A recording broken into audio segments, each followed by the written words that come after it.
Hey guys, it's Cryptic. What's going on? I just want to start this video by thanking the WoW subreddit and my friends for giving me all the feedback that they did. It really helped me, and I hope that this video turns out better than my last one, because I definitely put a lot more effort in, and I'm going to continue to put more effort in my next videos. So thanks again, guys. I'm going to jump right into it. This is Mythic Kromog. Thanks for watching. Let's go. Alright guys, so during the opener, you're not going to want to use all your CDs like a normal fight, like a normal pull. In my case, I can use my Fire Alley just because I'm privileged enough to not have that affect my DPS on the pillars, because it'd really just be a waste to use my Fire Alley on the pillars. During the Stone Breath coming up here, you'll see you generally want to use like a self cooldown or something. I use Shamanistic Rage, just only a minute cooldown, which is perfect. It just puts less strain on your healers. So basically it's just a standard pull, but once the hands come out, you really got to be on the ball for that, guys. You cannot miss it. I missed one, and luckily my pally bopped me because I told him to bop me, and he did it in time. Rippling Smash, when you're stacked in melee where we are now, you shouldn't have to worry about it. Mostly you just got to worry about the reverbs and stuff, which do go all the way back to the room, which you got to be careful of. You can't just run away from it and then it'll disappear. Like in Heroic, it does go all the way back. So right here, you're going to see the hands come up soon, and you really got to make sure like you're at that hand like ASAP. You want to try to be the first one there.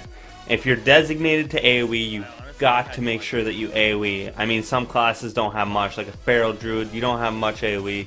But in my case, I can spread my Flame Shock and Fire Nova, basically the whole set of hands, which is a beautiful thing. It's very fun as an enhancement shaman. So if you're fortunate enough to get out of your hands in a timely manner, set up in the center, because the pillar's either going to go up on the left or the right, or if you're lucky, in the center. And that way there, if you're in the center, you can go to the left or the right. So a good way to dodge the Trembling Earth, that is the mini pillars that come below your feet, is not only look at your feet, but move every 1 to 2 seconds. It's really important to not get bounced up, because you do lose a lot of damage that way. I mean, you're bound to get bounced up once or twice, but really try not to. And generally the way that we did it with the pillars was we would get the first one down to 25%, leave a warrior on there, or the monk, and the monk even, just so that they can execute and finish it off while we get more time on the other pillar.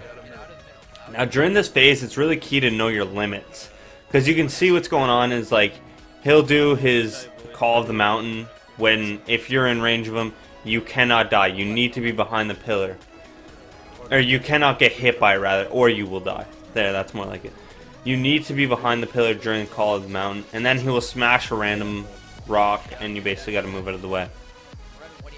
So then you go back to your melee, and you continue on your damage. But a key thing there is, like, know your limits. You can attack him in between Call of the Mountain, but you don't want to be left out.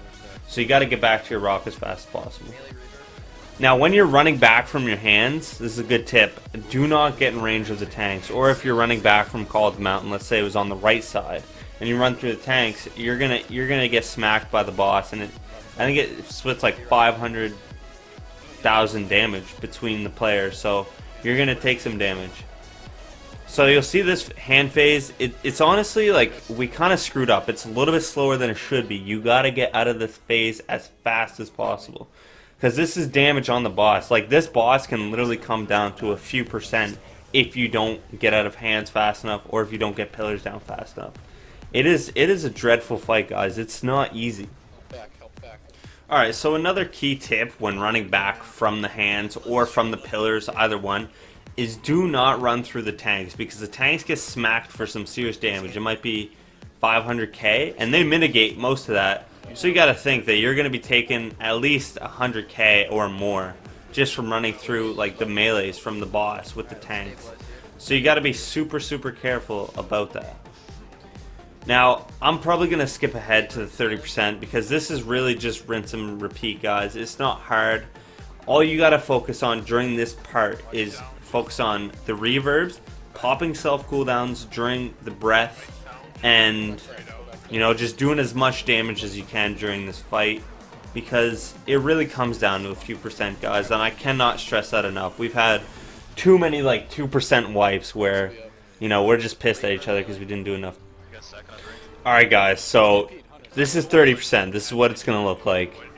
It's gonna be hectic. Your vent or TeamSpeak or raid call, whatever you may be using, may be going nuts. Like everyone's calling out everything, and this is kind of good. I mean, some people need silence to focus, but this will really kind of wake you up. You're like, oh my god, I just got to 30%. He's berserking.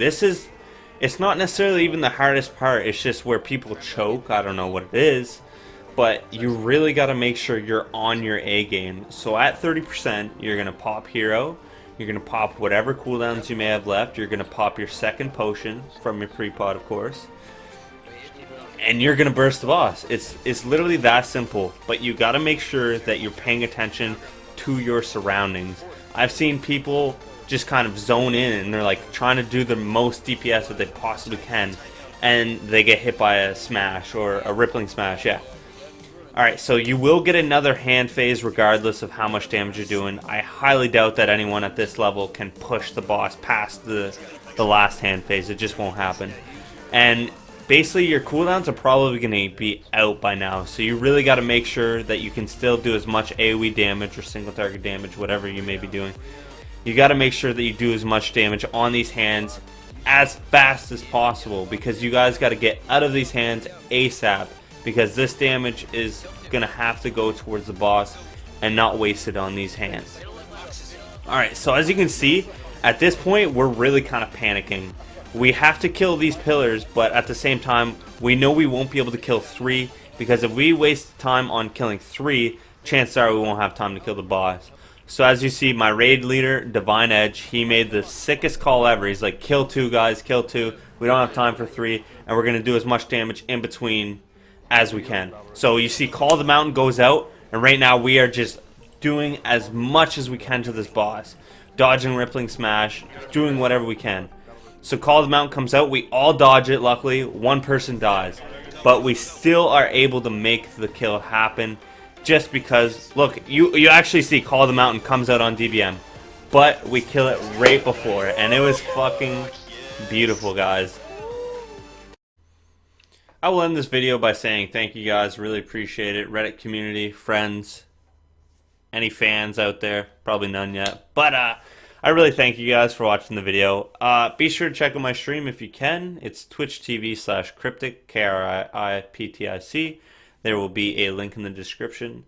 Subscribe if you want more videos like this. I'm going to try to release at least 2 a week if I can. So until next time, guys, peace out.